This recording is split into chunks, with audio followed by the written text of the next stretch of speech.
No one knows for sure when the viola was invented, although it is widely believed to have been created from ancient bow and strings instruments in Italy during the 14th century. The term viola was used to describe string instruments that closely resembled the violin. These instruments, or violas, were split into two separate categories or families: viola da gamba and viola da braccio. So, the viola da braccio is played on the arms.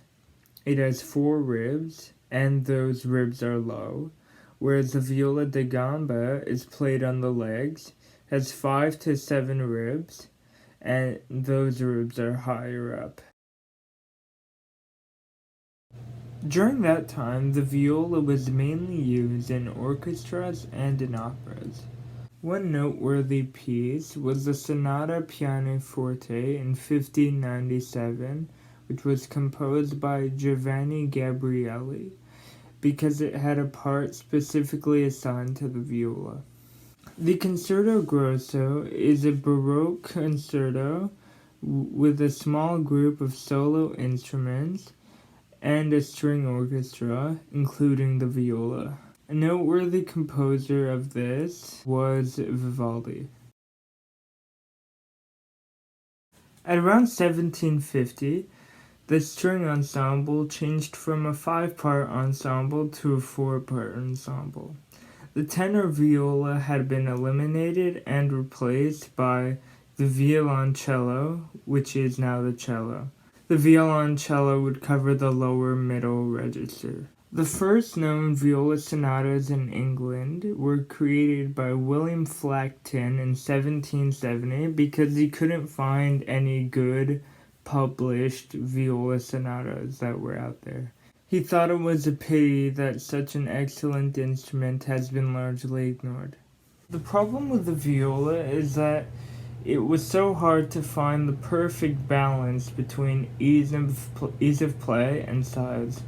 That's why it took until the end of the 19th century before it had the same status as the violin. The viola has become more and more popular. More parts and pieces were donated or made specifically for the viola in mind. Musicians love its melancholy sound. Its warm, full, and amazing sound was impressive at the time and even today. As I've stated before, people have found it really hard to combine the ease of play and the size of the viola, except for one person. In the 1930s, Lionel Curtis, with the help of Arthur Richardson, created a viola that found the equilibrium between ease of play and size. This viola is called the Curtis model. Instead of being 48 centimeters long, which some people found too hard to bear, the Curtis model was 43 centimeters long. It successfully combined the ease of playing and the size that people wanted. Today, professionals use the Curtis model, while amateurs use an approximately 40 centimeter long body model. Another famous name is William Primrose because he's one of the best and most successful violists of the recording era. If you liked that video, please feel free to check out any of my other videos or subscribe to the channel.